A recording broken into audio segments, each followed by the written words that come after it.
Well, look who was just arrested after 5 acid attacks on innocent people in 84 minutes. A rise in acid attacks in London, England have shocked the community.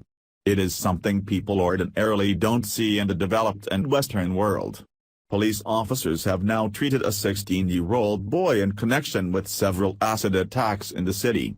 On Thursday evening, authorities indicated one victim had sustained life-altering injuries. This victim was one of 4 who was attacked in a matter of 84 minutes in East London. The charges against the teenager are of grievous bodily harm as well as robbery.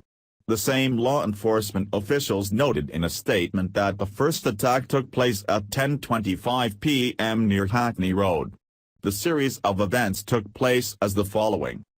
The perpetrator was driving a moped when a few other men pulled up on other mopeds. The few men threw the acid on the man's face and then quickly jetted away. They also stole the victim's moped. This male victim had to be transported to the hospital, but authorities said that his injuries were not being treated as life-changing or life-threatening. 40 minutes later, another victim was attacked near Shoreditch High Street. This was only half a mile away from where the first attack took place. The 2 perpetrators once again attacked another man by throwing acid on his face and then driving away. A mere 8 minutes later, a third call was received by law enforcement authorities. This was one of the worst attacks that took place against the 20-year-old man. His injuries were indicated to be life-changing and threatening. He too remained at the hospital. Jaff Shaw, executive director of Acid Survivors Trust International, said the following about the rise in acid attacks. It's definitely a growing problem. Attacks in the UK tend to be men on men. Men make up around 2/3 of victims, which goes against the global pattern where the vast majority are women and girls. In the UK there aren't strict controls on the use of acid. 96% sulfuric acid can be purchased from hardware stores without any ID or license. When there are controls around other weapons such as guns and knives, it becomes a weapon of choice. It's also much cheaper and there's no risk of being traced. You can buy in cash, and it's not an offense to carry it. A recent number are reported to be by gang members. The effects of acid attacks are twofold. The physical aspect is it causes enormous pain. The severity can vary, but they can result in extreme disfiguration and blindness, for example.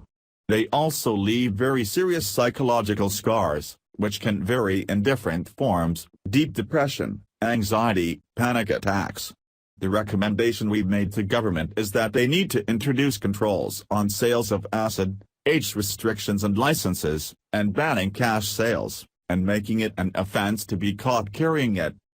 One reader named Steph Amanda commented, "The UK and London in particular have a large Pakistani and Bangladeshi population. Immigrants and children of immigrants from Muslim South Asia brought this practice over with them, and now other groups are seeing just how effective this vicious style of attack can be." And another noted, "What was Europe thinking inviting Islam to its streets?" The last attack happened in almost the same manner as the other ones. This happened in Islington, North London, England.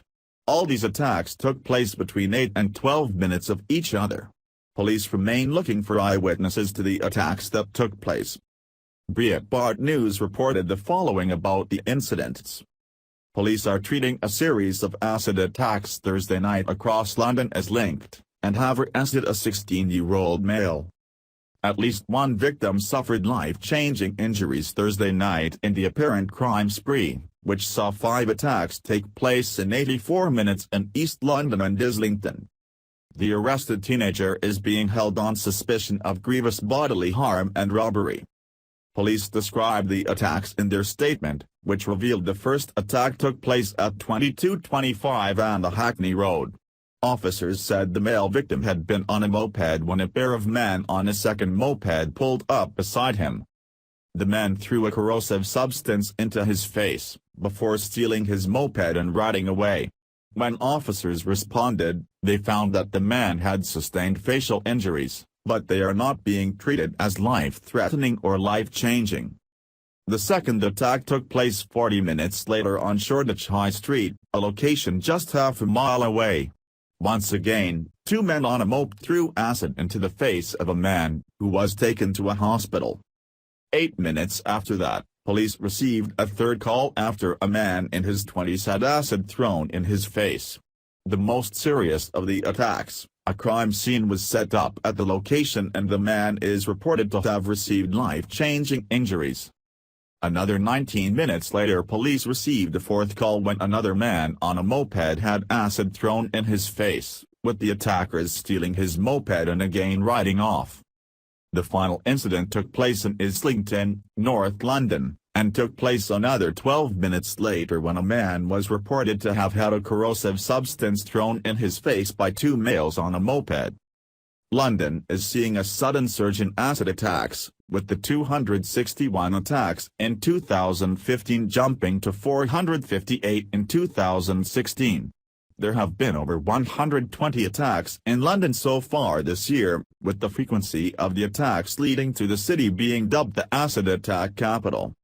Acid appears to be finding favor with gangs and individuals to settle disputes and launch attacks, as simple bleach products and drain unblocker is available cheaply in shops without checks and carrying it does not incur penalties, like knives do. Home Office Minister Sarah Newton told the BBC Friday that while the government was considering tighter restrictions on such materials, the fact they could be found in any kitchen cupboard made legislation difficult. These types of attacks are completely unacceptable and deserve to be punished accordingly. This type of behavior should never be tolerated and certainly not in the United States or Western Europe. Penal codes and legislation should be updated to punish the perpetrators accordingly. This is a travesty of justice for this to happen in the 21st century. Thanks for watching. Please subscribe Breaking News 365 channel. Goodbye and see you again.